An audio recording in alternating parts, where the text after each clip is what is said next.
Hey everyone, Coomber Radio, episode number 293. And joining me on today's show, we have a guest. He also has a podcast himself. I started off by going on his show, which was an awesome show. If you haven't checked it out, then do check it out. Of course, I will talk to you about the links, but leave me to ramble for a minute. This guy is on the other side of the coast. When we often refer to the UK, we have to say the UK and Ireland. Apparently they get very offended by that. He is in Ireland. He's a great guy. He's a very fit guy. Looks better than me with his shirt off, as many people do. He's inspiring many people in the world of health and fitness. He's also an athlete. We'll talk to him loads about all this stuff. Brian Keane, hello. Thank you so much for having me on. As I was saying just before we went on air, I'm so freaking excited to be on. Mate, good to have you. It's good to have a fellow podcaster, people that kind of know the crack with interviewing and just all that kind of stuff. It just makes it a little bit more seamless. 100%, man. I love it. Like, the podcast is one of my favorite things that I've done over the last year and a half. It's how we connected when you came on for the episode. So it's been absolutely wicked. So I'm dying to get rocking with this. What made you start your podcast and how long's it been going? It has been going just over a year. So been doing very, very well, kind of coming up towards that 1 million download mark. So gunning everything towards that for the next couple of months, trying to hit it. And basically it was one of these things from listening to podcasts. You know, I listened to your podcast. I listened to Jamie Alderton's when he was doing, Mindset with Muscle. I listened to a lot of business podcasts, particularly now more so business because of where I'm at with my stage in my life. And I just wanted to have a longer form content. I was doing a lot of videos on Facebook. I was doing a lot of Q&As on Snapchat. And I just wanted something that was a little bit longer form and something that I was able to kind of chit chat with people and interview, because I was having conversations with, different fitness people. I'm like, oh, I wish I'd recorded that because other people would have got value from it. And it basically started just over a year ago. Just got onto Spotify recently, so that was a big kind of nice little turning point for the podcast as well. So it's been my favorite thing that I've done. So as I said, it's been inspired by the people like you who've done it before me. So I'm just copying you, basically. Mate, that is the world. We just look at other people and we go, that's cool, I'm going to put my own spin on that. And for somehow people see that as a bad thing. Like, the world is copying each other over and over and over again. It's like, when you got fit, there was probably someone that you copied in terms of their training, their diet. Like, there's something, you just made it a little bit of your own. 100%. Like, I live by the adage that there hasn't been an original idea in 10,000 years. Like, everyone is just carbon copying and putting their own spin on fitness, podcasts, videos, books, whatever it is you're doing. You're taking influences from the people you follow and you're just putting your own little signature on it. And that's what I try and do with everything. Basically, I just look up to the people that have paved the path before me and just put my own spin on the things that I do. So give me some context. How did you get into fitness? I know you've got a background in sport. Give me the journey. So basically my background was I played GAA all my life, which is the national sport in Ireland. Can I just slow you down that you pronounce 3 letters there? Oh, GAA. So GAA. No. GAA. GAA. So yeah, so it's acronymed for Gaelic Athletic Association. So it's kind of the umbrella, like I don't even know how to put the umbrella on it. Do you not just call it Gaelic football? I call it Gaelic football, but I live on the West Coast, so we just call it GAA. Right. For anyone that plays football or hurling, because our football is, soccer. It gets confusing on this coast. So it's Gaelic football. Let's call it Gaelic football from now on to keep it easy. So I grew up playing Gaelic football, which for anyone listening that doesn't know is kind of a combination between soccer, rugby, and basketball. Like, it's kind of got little bits and elements of all those sports. And I played that since the age of 6. So I grew up in the family. I was literally given a ball, a Gaelic football when I was 5 or 6. And I played that up all through the years.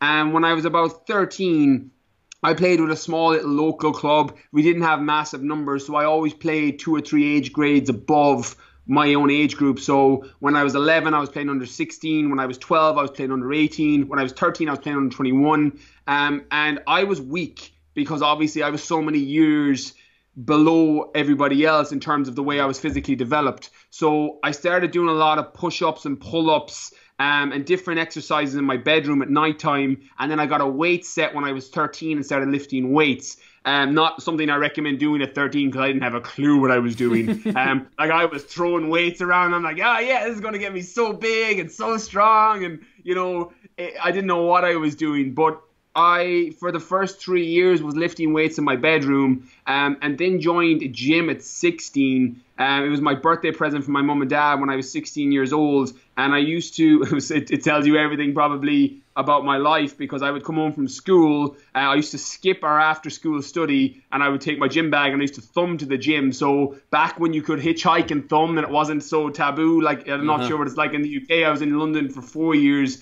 It's a little bit more taboo than it was, 10, 15 years ago. And I used to hitchhike to the gym. So that's what I used to do after school. So instead of study, I used to thumb and hitchhike to the gym. And I started lifting weights more because obviously there was heavier weights at the gym. And it kind of progressed into college. I continued playing sport, was lifting weights all the way through, went to college, had an amazing balance of every night out with the gym and trying to find that, how can I get a six-pack and have 6 drinks every night, or 7 drinks every night, or 6 shots of tequila every night. So I got that balance pretty right. But then I moved to California for a brief period of time. I was 19, I went over for my first summer. And then when I was 21, I moved over there and started working and seriously started lifting when I got there, because you're in that culture. And the US 8-9 years ago was so far ahead of Ireland in terms of strength and conditioning, fitness in general. For me, even the healthy eating and learning about nutrition, it really opened up my world. Like that was the first time I started to lift barbells properly, because my gym used to be leisure centers. I was using a Smith machine and I thought it was so strong. Like I was benching, like 120 on a Smith machine, and I'm like, oh my God, look at all this weight on the Smith machine. And then like I tried to put 120 on a barbell in the States and it crushed me. And I'm like, oh, okay, it's not the same thing. So I started to build off that. Basically, I moved back then.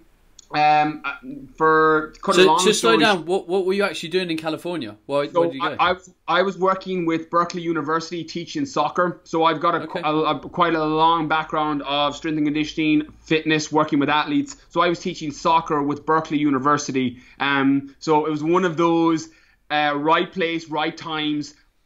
Irish charm, and American liked the way I sounded, and saw that I had a background in sport and was like, oh, we actually have an interview coming up. And I went for a job interview. And again, no more than yourself, you kind of bit of Blarney Stone, and I was able to talk my way into that job, and I was able to work there and kind of hone my own skill in terms of working with athletes and teaching them. And then I moved back to Ireland, and my background is, I have a fitness background, but I veered off that path for a little bit and went in and became a primary school teacher. So I moved to London. I did a postgraduate in primary school teaching, and I worked as a teacher for 4 years. So I lived in West London working as a primary school teacher. And I made the jump out of that. It was really, really weird, because it was a case that I thought all my life I'd been told, all right, go become a teacher, go get a real job, and teaching was long holidays, shorter hours, and people were like, right, this is what you should do, it's a good job. So I studied and I did that, and then I got my first teaching job, and I hated it. And I remember thinking, oh my God, I've worked so hard to get this thing, and I'm so unhappy now with what I'm doing. And I basically did 6 months of my first job, and then I quit, and my mother signed me up for a fitness instructor course, which basically set me on a journey to become a personal trainer. And then for 2 years I did both. I used to work as a primary school teacher during the day, and then I used to side hustle as a personal trainer at night time in London. So in the parks in Chiswick Park in London, and I did that for 2 years, and then moved back to Ireland. And started competing in that world of fitness modeling, traveling around the world doing that, getting a personal training business off the ground in the west of Ireland. And then it effectively just grew from there. So over the last 2 years. I've been very, very fortunate with the way things have gone, the way the business has scaled. My book did very, very well. It was on the bestseller for 8 weeks on Amazon, hit the bestseller in all the stores in Ireland. And again, the podcast and the different platforms that I've been able to build and people I've met over the last couple of years has basically taken me to this point now. So from GA athlete to living in the States, working as a trainer, going to the gym consistently, lifting weights, to now just working in fitness and basically doing what I call a non-job. That is where my job and my life is one and the same, where I can't tell one from the other. So I'm in a very, very fortunate position, very, very grateful for the opportunities I've had, the people I've met, and the things that I get to do. And it all comes down to fitness, and it's given me everything. It's why I love getting to do what I do, and I love being in the fitness industry, or the section of the fitness industry I'm in, working with athletes now particularly. So yeah, that's kind of my story in a nutshell. I'm not great with short bullet points, as you can tell. Well, as you would say, deadly. I'll try not to overuse it on this, I swear. So when did you stop being a GA athlete? So I took a 2-year break when I started competing as a bodybuilder and a fitness model. So from the age of 25 to 27, I actually stepped out of playing GE. I played all my life, probably 19 years up to that point. When I moved to California, I was playing with a team in California. When I lived in London, I was playing with teams in London, and I was coming back, playing with my club, flying back for championship games. And then I took a 2-year break and I competed as a fitness model. So I did, the Miami Pro shows, got pro cards in those shows, where you're basically just, again, the only difference is you compete for money when you do compete. Then it's the only difference between pro and amateur in those federations. Did the WBFF, which was the Worlds in Las Vegas, the pay-per-view show, did that show. And then I was about 27, and that was the year my daughter was born, and she's 2.5 now. And made me really reevaluate my life choices, because I was drained all the time. I was so tired. I was training continuously. I was always in a calorie deficit, and I wasn't living a life that was very conducive to being healthy and energetic. And I remember having this kind of image of post-show when I came home from Las Vegas, and my daughter was only 6 months at the time. And I remember thinking that if I keep going this way, I'm not going to be able to be present and be around her and show up the way I need to show up for her. And it basically made me quit. So I finished competing and then briefly went back playing GA again, more in a coaching capacity. So I was working with a lot of players, with a lot of teams, and I was playing a little bit recreationally with my club. But I kind of stopped playing at 25, stopped playing seriously, and now it's largely in that coaching capacity, working with so many GA players, changing up their performance, trying to elevate that to the next level, working with a lot of athletes to change their composition as well so that they're kind of leaner, fitter, faster. And that's kind of what I do now more so than play.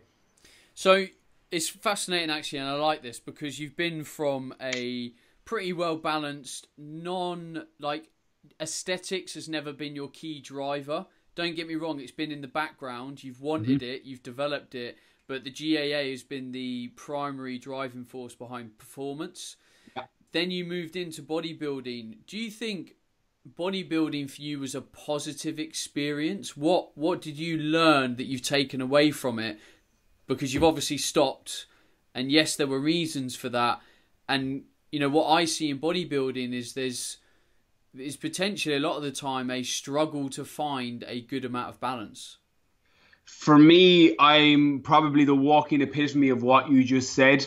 I'm not very good with balance anyway. I tend to work way better in extremes, which didn't help me when I went into that bodybuilding world, because it was funny, and I've spoken about this on my podcast and different episodes, that I never really had an issue with the way that I looked before I started competing. I was always pretty happy. I was always pretty lean and confident and content in myself.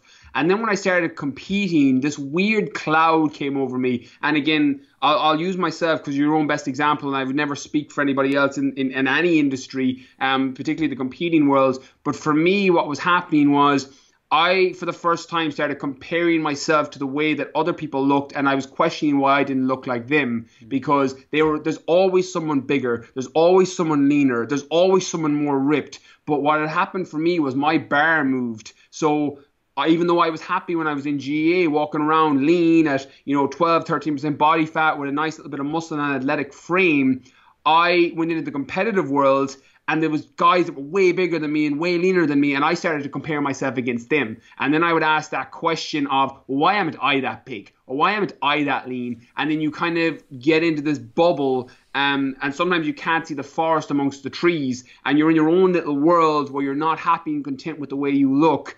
And it's funny because it formed a really, really poor association with my body. I had terrible body dysmorphia for that whole 2 years that I competed. And I never had to deal with that before then. But it gives me a lot of connection with people now that are going through something similar. Because when someone is dealing with their body image and they hate I hated the reflection in the mirror. And I was way bigger than I am now. I was the biggest and leanest I ever was. But I hated what I saw in the mirror, because even though my quads were big and my arms were big, I'm like, my chest isn't big enough. I was like, I'm not lean enough. And you start to tell yourself this story.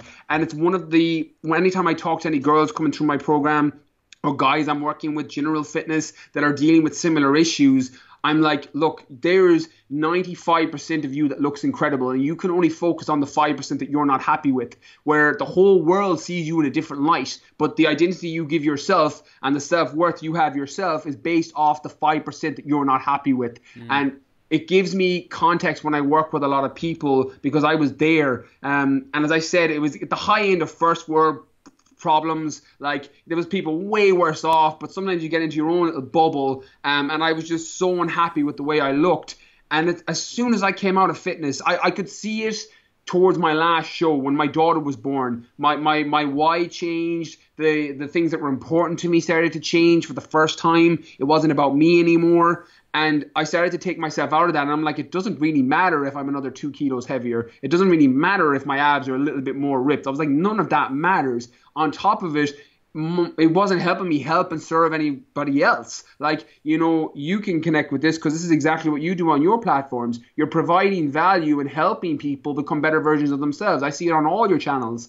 And I realized when I was in that world, it was about me, and I'd become very self-centered and focused on my thing, not realizing that I wasn't helping anybody by doing that. Whereas over the last 2 years, and that's why I've been so fortunate with my business and my platforms and the podcast and all these different things, was that changed, because it wasn't about me anymore. I was like, well, how can I help and serve more people? How can I provide more value to more people? How can my mess become my message to help people not make the same mistakes I made? Or if they have, help them come out of it faster. And that changed. So probably over the last 2 years, I'm very grateful for what fitness and bodybuilding gave me, because it gave me that perception of the world. It gave me that clarity out the other side. It gave me that connection with people that are going through a similar issue, may not be competing. Some people just don't like the way they look. They don't like the reflection in the mirror, and they're trying to deal with that daily. And having gone through it myself, it allows me to be able to put myself and empathize and put myself in somebody else's situation, so that I can help them through it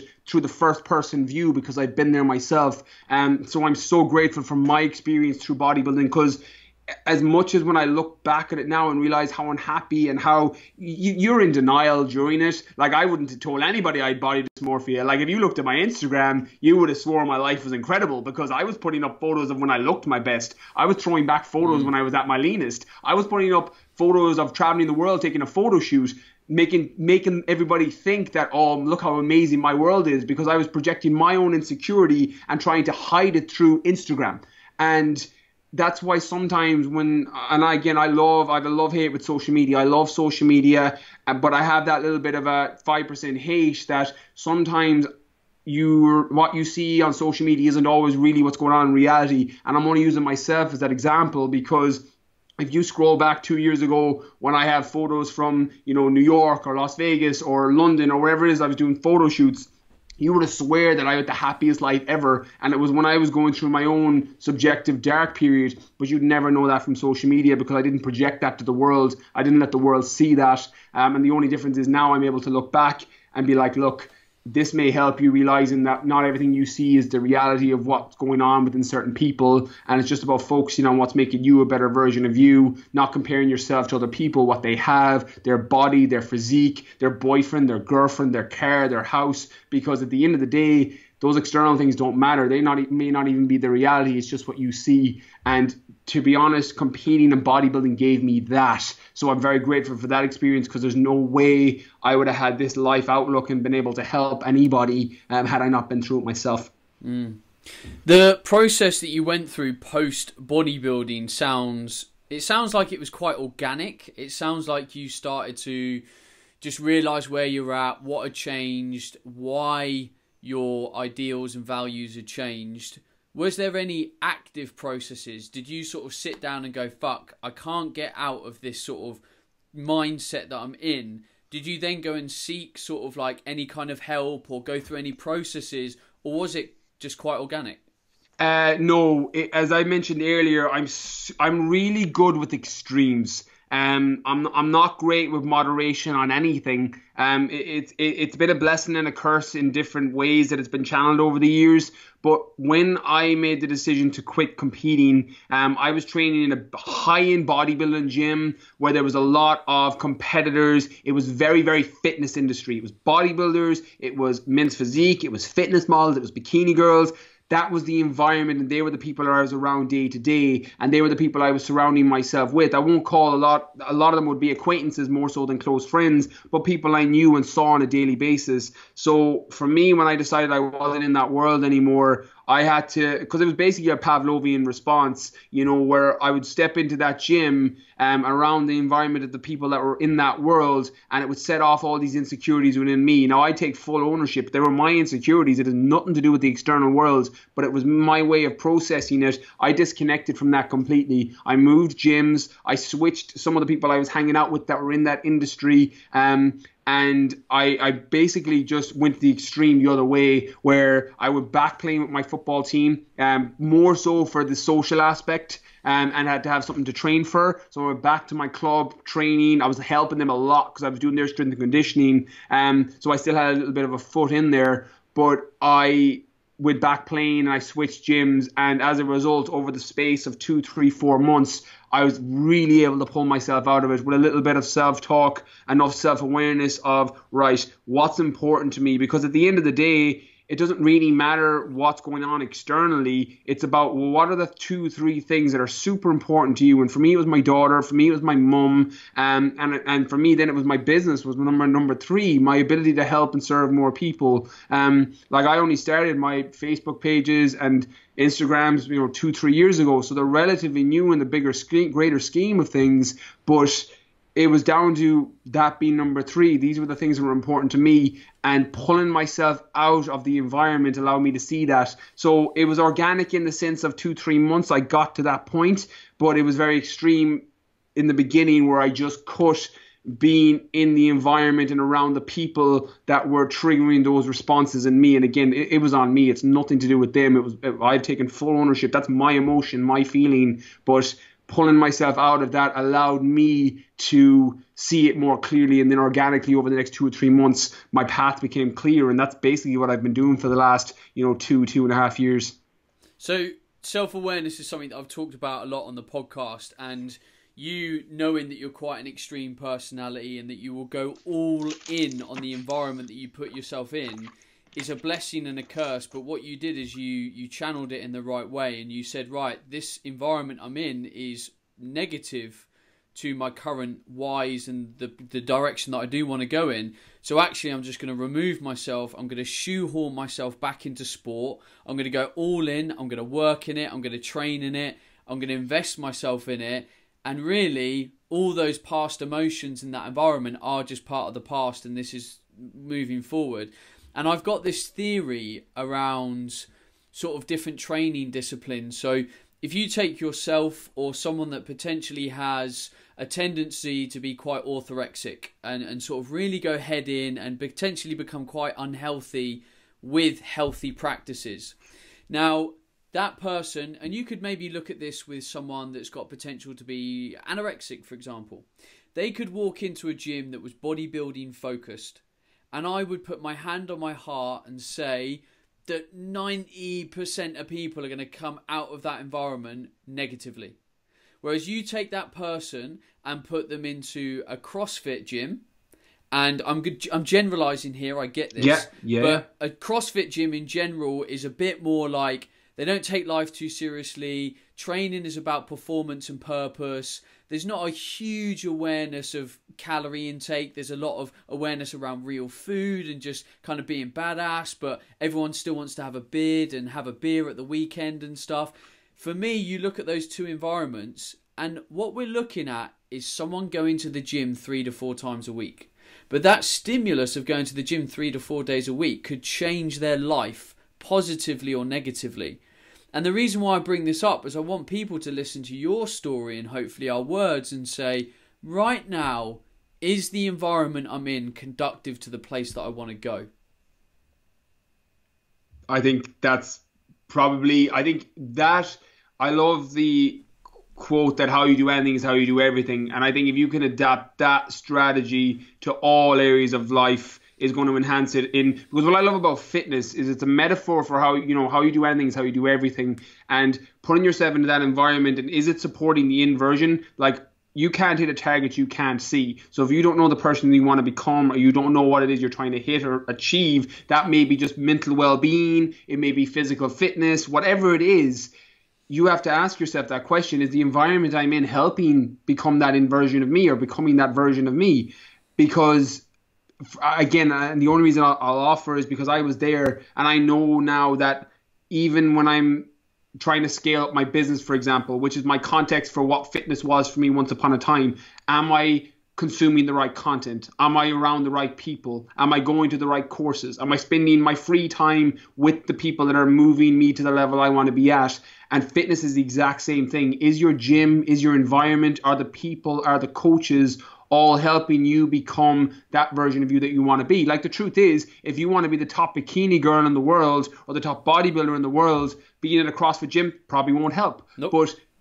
But it's all relative to what the end goal is, and you can't hit a target you can't see. So once you're clear on what it is that you want, it's very, very easy. It's very simple. It's not easy, very simple to reverse engineer it and then decide, well, this gym, this person, this trainer, this coach, this book, this course, this seminar is helping that. And one of the things that I do myself that I'll share in the hopes that it helps is I write all my goals down. They're right in front of me here on my Mac and in front of my laptop. And when I'm making decisions, I look at that and ask, okay, is saying yes or no to this beer or night out or opportunity that comes my way helping this end goal? If the answer is no, then I don't do it. If the answer is yes, then I'm all in on it. And it's something that helps me kind of stay on. It's something that's a little bit practical for people, that if you know that, you want to have a healthier mindset, you want to be happier and more healthy, and that's what you've written on your whiteboard or written on your goals that you can see, then the decisions you make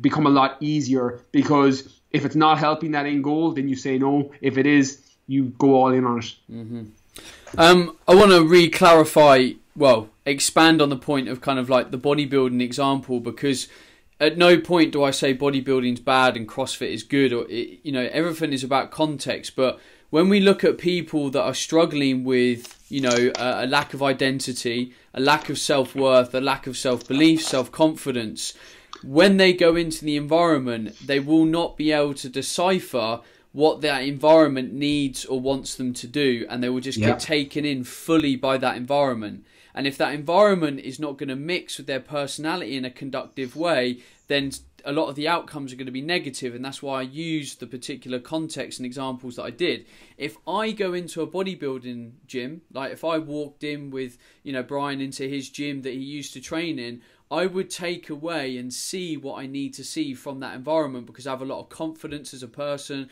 I know what I want to achieve. But a lot of people can't do that. So it is about having the self-awareness to say, okay, I'm not really that person right now. I don't have that strong sense of purpose. So I need to go in an environment that's going to help me teach and explore that. And the reason why I bring this up is there was a great example. We run fitness retreats in Spain. And when we're out there, we're eating, we're training all the time, we're just playing, we're having fun. And someone came out on the retreat with quite orthorexic, quite, you know, past background of anorexia. And she said at the end of the holiday, she said, "This has been the most amazing 5 days for me, and it's changed my life." And I said, "Why is that?" And she said, "Do you know what? It's just been amazing to be around normal people that just laugh, eat, don't weigh their food all the time, have a beer now and again, but exercise, and all look great, happy and healthy."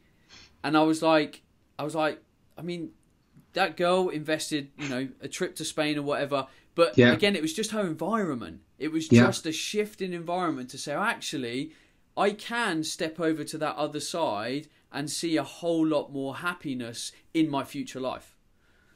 Yeah, I think it's so, as you said, there's nothing even I can add to that except one little bit for anyone that's listening that is at that point where they haven't fully grasped the self-awareness of what they want. There's a little bit of a misconception that I see in fitness, and I'm going to piggyback a little bit off what you said, that there's a misconception in fitness, and I see this with a lot of the girls that I work with that come through certain programs that I have, that they see the way a bikini girl looks on stage, or they see the way a men's physique guy looks for a guy or a bodybuilder, and they are unhappy with the way they feel about themselves or the way they look, and they think when they get to that point that, oh, if I look like that, I'll be happy. And the one thing I will offer is competing and going into that world, into that environment where you're comparing yourself to the other girls that are on stage, it makes it worse because your bar moves. Like what happened to me, and again, I'll use myself because you're your own best example, just to kind of get on to that point, is when I was in that world, I was looking up at the guys that were bigger, the guys that were leaner. When girls go into that world, they're looking at the girls that have a bigger ass. They're looking at the girls that have bigger boobs or a fatter stomach. And you think that when you hit that point, you're going to be happy. But when you hit that point, your bar moves. You know, it's the high end of putting your I'll be happy win. You know, and I know you're a fan of Tony Robbins' work, and you do a lot of your own psychology reading, that I'll be happy when I'm this lean, I'll be happy when I'm that big, and you think putting yourself in that environment around those people will help that makes it way worse, because very, very rarely is, like, I live by the Buddha quote, that if you can't be happy on the journey, how are you going to be happy at the destination? And what you're saying about that girl really landed, because she can see that there's an alternative to fitness. People that are eating real food, that are going out for beers and look amazing. That's journey. That's process. That's being happy at the journey and looking a certain way because they're at the destination, because they have the habits, the right lifestyle in place. Where the reverse can happen sometimes when you're weighing all your food. And by all means, this is for speaking not for the people that love that lifestyle, because there are bodybuilders and there are bikini girls that love weighing all their food, love doing morning cardio, love going to the gym and seeing their body change. There is a percentage of people that's their life and they love that. They live and breathe it. But for the people that are on that fence and thinking that I'll be happy if I look that way, it's journey, destination. If you're not happy with the process, you're better off, in my opinion. Again, this is all an opinion because everything is an opinion of this moment in time.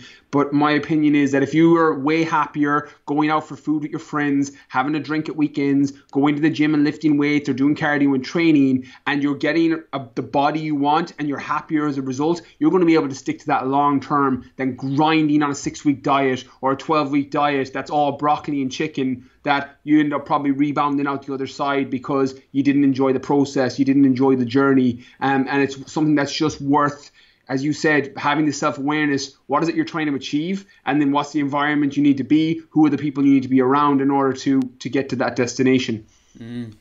So we've talked quite a bit about your journey and almost the journey of people and how they can sort of improve their journey, I suppose. Where do you feel your journey's taking you right now? What kind of fitness journey are you on?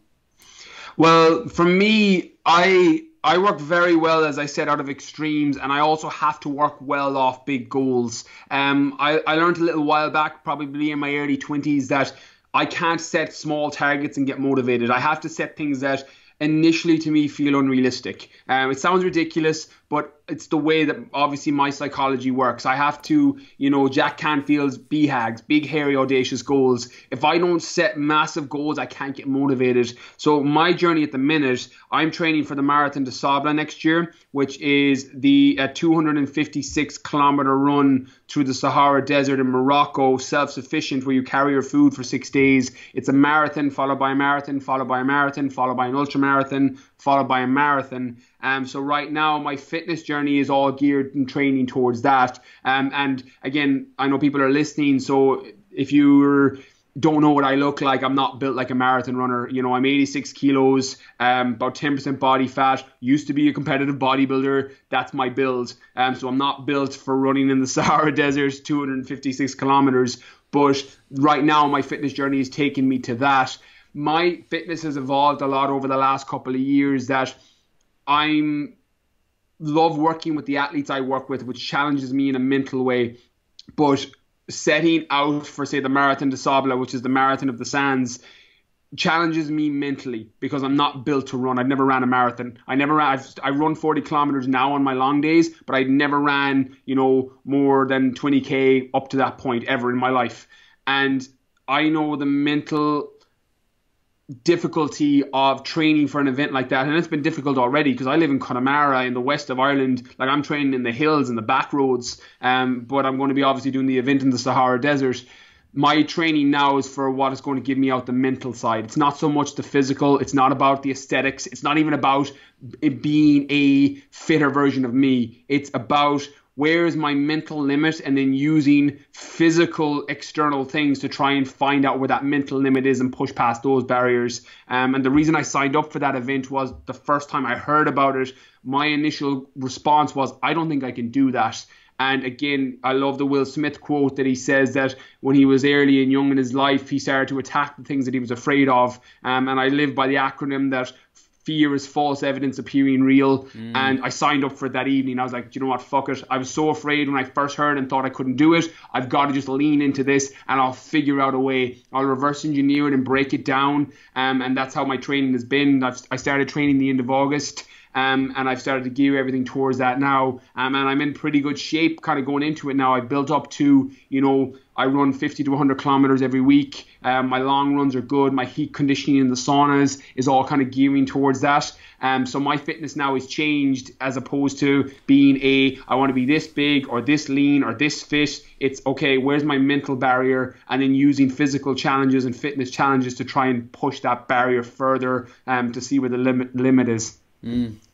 I was thinking the other day, actually, because I was working with a couple of clients that I felt didn't have a clear focus in their training. And I thought back to how I try and build focus and goals into my physical training.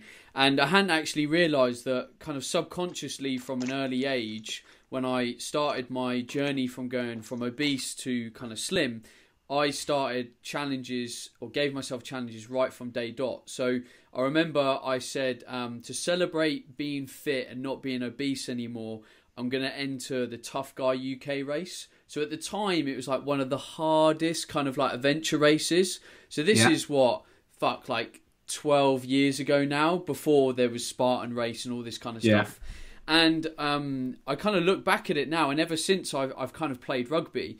And although rugby's the same, and I've been playing it ever since I was 8, it's still a game I feel, to a degree, relatively uncomfortable with. Because I'm not naturally an aggressive person. Like, I'm not that guy that you put in the middle of the pitch and he just hunts down the other player, smashes and rips them apart. I'm just not that guy. So I'm constantly battling between being a better player, which is being more of a controlled, aggressive player, being able to, because I'm in a more skill-based position, a more fitness-based position, but I still have to challenge myself all the time. Like, I don't play high-level rugby, but I have to work hard to be in the position that I'm in, because my brain isn't naturally wired towards that. So with what you're saying with the, the desert run, I totally get it. And I suppose I want other people to think, like, is your challenge right now scary enough? Like, I went into the gym yesterday. I haven't been in the gym for 3 weeks because I've been to Miami.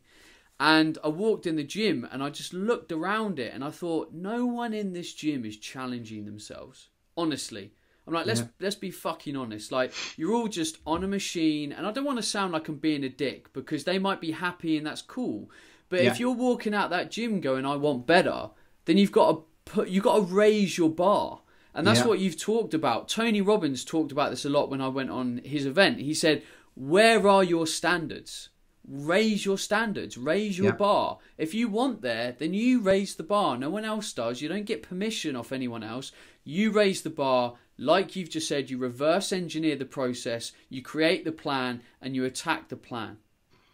100%. It's so relative, because even though for me it's a 256-kilometer run through the desert, for somebody else it may be dropping a dress size, it may be getting a six-pack, it may be making your arms a little bit bigger. It's all relative. But I live by a lot of adages, as you can tell, but I live by a life philosophy that if your dreams don't scare you, they aren't big enough. If your goals don't scare you, they aren't big enough. That initial fear of, I don't know if I can do that, is exactly why you should listen to that voice. But we let our own internal compass turn around, and we let our moms or our dads or our family or society tell us that we shouldn't do it, and we go back into our box, or we let our own self-sabotaging story tell us, oh, that's not realistic, and being realistic is the most traveled road to mediocrity. You're not going to change anything if you're consistently being realistic. Your goal, sometimes that greatness is just disguised. You disguise fear as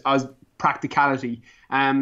And that, I've been a victim of that in the past. And the only reason I get animated about it and get spotted and recognized in people is because I was that person for 25 years of my life, that I would let those self-sabotaging stories dictate the direction I took my life, or took my life. And I would disguise fear as impracticality. I'm like, oh, it's not practical to leave teaching to start a fitness business. I didn't get a lot of support from family members. I didn't get a lot of support from friends when I did it.